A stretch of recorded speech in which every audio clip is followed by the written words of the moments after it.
Welcome back to my channel. My name is Rebecca and I'm going to be talking to you more with gastric sleeve stuff. Today I'm going to be focusing on the psych evaluation. Not all offices require you to have a psych evaluation, however mine does. And it's not anything for bad reasons. It's basically so that they can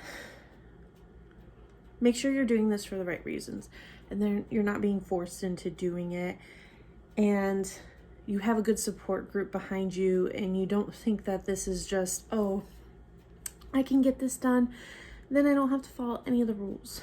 No. So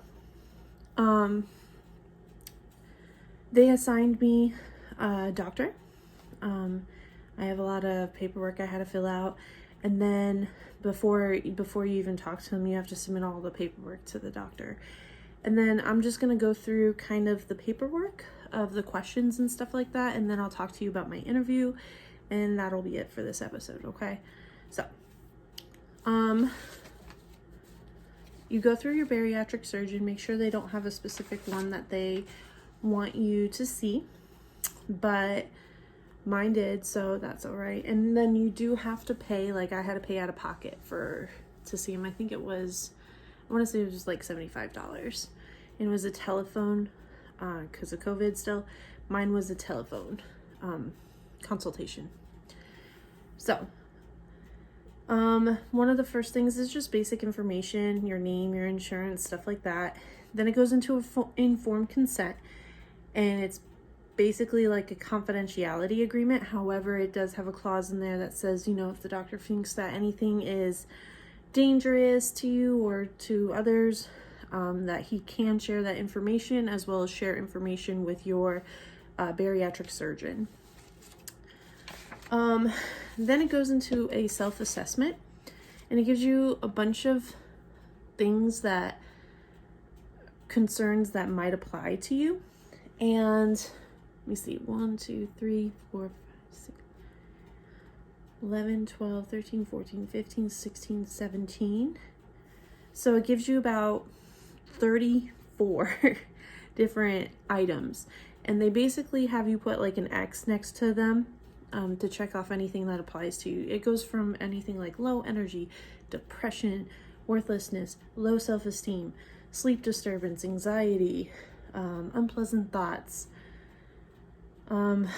defies rules, physical, emotional, sexual abuse, specific fears, delusions, stuff like that. So the next page is a quiz. It's 20 questions. It is, you rate your question. So from 0 to 3, 0 being rarely, 1 is some of the time, 2 is frequently, and 3 is all of the time. And I'm just going to read the questions. If you want, you can do your own score at the end. So, I feel sad. I have lost interest in activities I used to find enjoyable. I put myself down. I feel hopelessness. My appetite has changed significantly. I have lost interest in being around other people. I have problems sleeping. I feel like I am being punished. Past suicidal thoughts. This one is different. This one is 0. I have never had suicidal thoughts. 1. I have had suicidal feelings, but would never hurt myself. 2. I have had suicidal feelings and seriously considered hurting yourself. 3. I've had suicidal feelings and attempted to hurt myself. Okay. 10. Current suicidal feelings. 0. I don't have any suicidal feelings. 1. I have suicidal feelings but would never hurt myself. 2. I have suicidal feelings and I am seriously considered hurting myself. And 3. I have suicidal feelings and will attempt to hurt myself. Obviously, if you're having suicidal feelings, there are many phone numbers, websites you can call. You can go to the emergency room. Please take care of yourself, okay?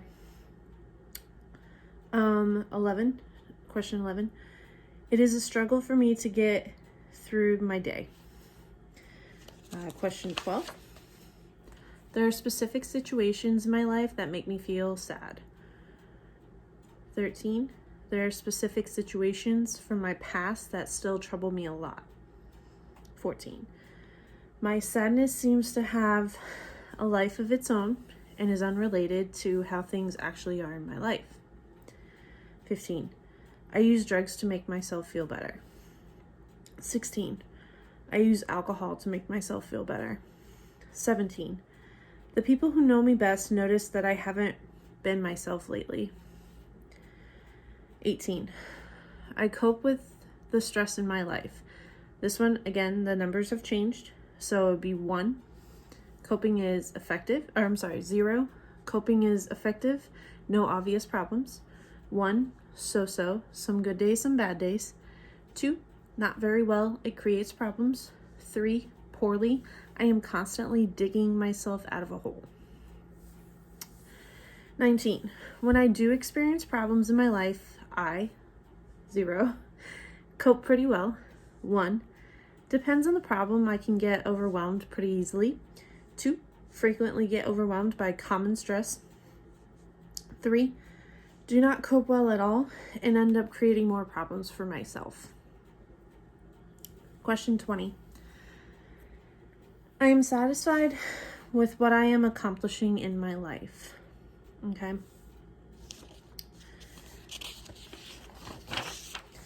He asks you to then list specific reasons for having the surgery. You have to have at least 2. You're going to list any current medical issues and or allergies and all of your current medications that you are on. And it's like medical conditions, age when you were diagnosed, name of your doctor treating, and then any specialty. Medication, obviously, the name, dosage, frequency, the condition of why the medication is on. And this can be it doesn't have to be psych medication. It can be just like a beta blocker for high blood pressure if you have that, or heart issues or something. Age started, and then name of the prescribing doctor. Previous and current psychotherapy and or counseling. Age, your reason, how long, name of your therapist, and the outcome that you feel. Previous and current psychiatric medications. This is where you would specifically put that stuff down, like Seroquel or something. Medication, dosage, frequency, age started, name of doctor, and then the results that you feel. Previous inpatient psychiatric or substance abuse treatment. Okay, this can be voluntary or involuntary. I'm trying to remind you that all of this stuff, be truthful. Because if you lie, it's only going to hurt yourself, okay? Just because you were to put something down in here and you feel embarrassed does not mean it's going anywhere, okay? You signed the confidentiality agreement in the front of the packet. And then 2, it also doesn't mean that you're not going to get the surgery, okay?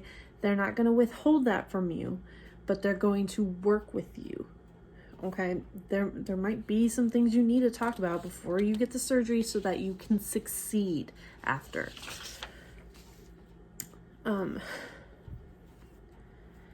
Okay. This one is the quality of life assessment. And the first question is a scale 1 through 5. It says, in general, would you say your health is? And then you go 1 excellent, 2 very good, 3 good, 4 fair, 5 poor. 2, compared to 1 year ago, how would you rate your health in general now? And then 1, much better now than 1 year ago. 2, somewhat better now than 1 year ago. 3, about the same. 4, somewhat worse now than 1 year ago. 5, much worse now than 1 year ago.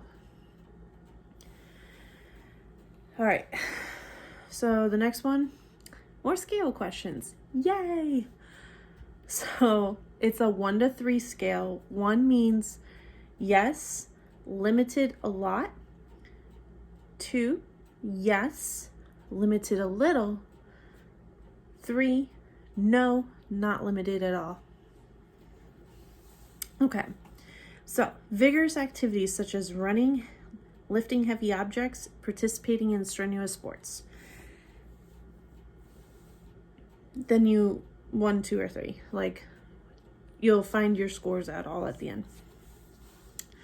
4, moderate activities such as moving a table, pushing a vacuum cleaner, bowling, or playing golf. 5, lifting or carrying groceries. 6, climbing several flights of stairs.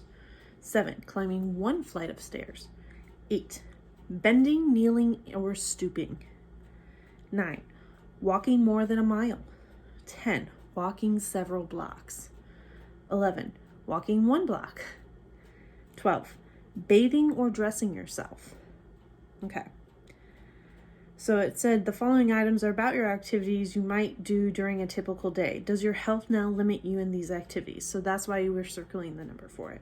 The next round of questions is during the past 4 weeks, have you had any of the following problems with your work or other regular daily activities as a result of your physical health?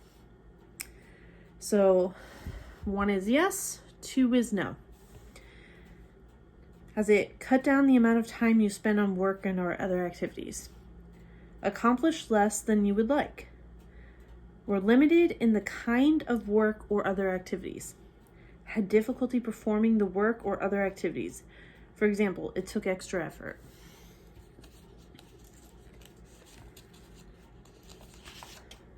Okay. During the past 4 weeks, have you had any of the following problems with your work or regular daily activities as a result of any emotional problems, such as feeling depressed or anxious? 1 is yes, 2 is no. Cut down the amount of time you spent on work or other activities. Accomplish less than you would like, or didn't do work or other activities as carefully as usual. All right, more scale questions. All right, so 1 is not at all, 2 is slightly, 3 is moderate, 4 is quite a bit, 5 is extreme. During the past 4 weeks, to what extent has your physical health or emotional problems interfered with your normal social activities with friends, families, neighbors, or groups? 1 is none, 2 is very mild, 3 is mild, 4 is moderate, 5 is severe, 6 is very severe. How much bodily pain have you had during the past 4 weeks? Next. 1 is not at all, 2 is a little bit, 3 is moderately, 4 is quite a bit, 5 is extremely. During the past 4 weeks, how much did pain interfere with your normal work, including both work outside of the home and housework? Okay. Next group of questions. 1 is all of the time, 2 is most of the time, 3 is a good bit of the time, 4 is some of the time, 5 is a little of the time, 6 is none of the time. These questions are about how you feel and how things have been with you during the past 4 weeks. For each question, please give the one answer that comes closest to the way that you have been feeling. How much of the time during the past 4 weeks, and then we begin. Did you feel full of pep? Have you ever been a very nervous person?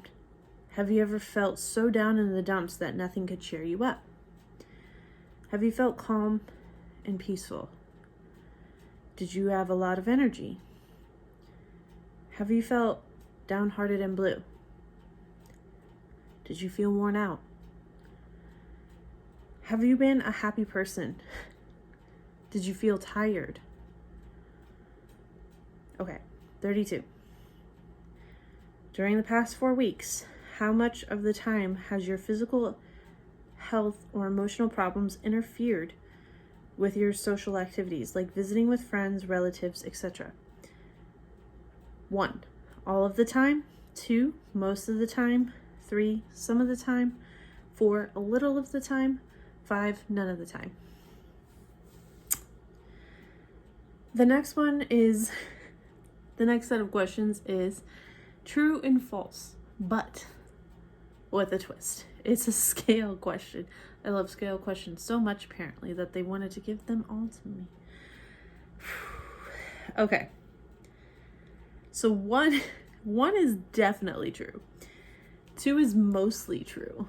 3 is don't know.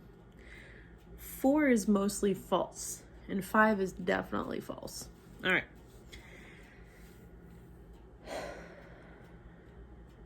I seem to get sick a little easier than other people. I am as healthy as anyone I know. I expect my health to get worse. My health is excellent. Okay.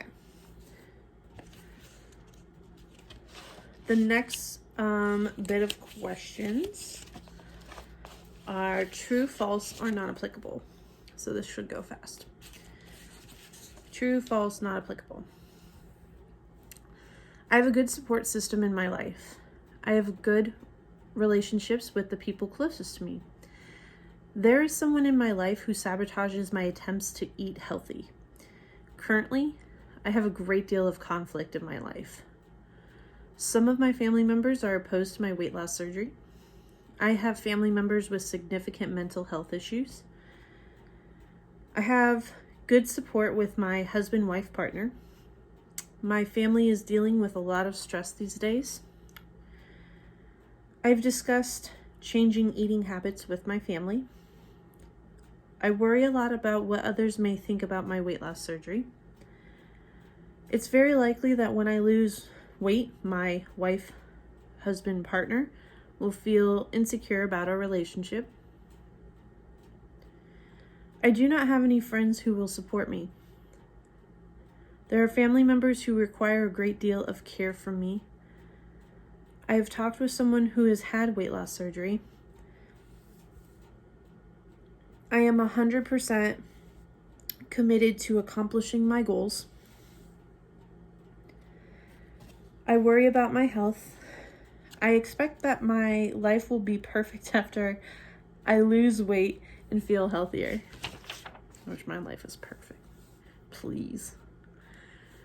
It's taken more than 6 months to decide whether to have weight loss surgery. At times I wonder if I'm really committed to my decision to have weight loss surgery. I have reservations about whether I will accomplish my health and weight loss goals. My self-esteem is suffering because of my weight issues. I am being pushed by others into having weight loss surgery. I know someone who is doing poorly with their weight loss procedure.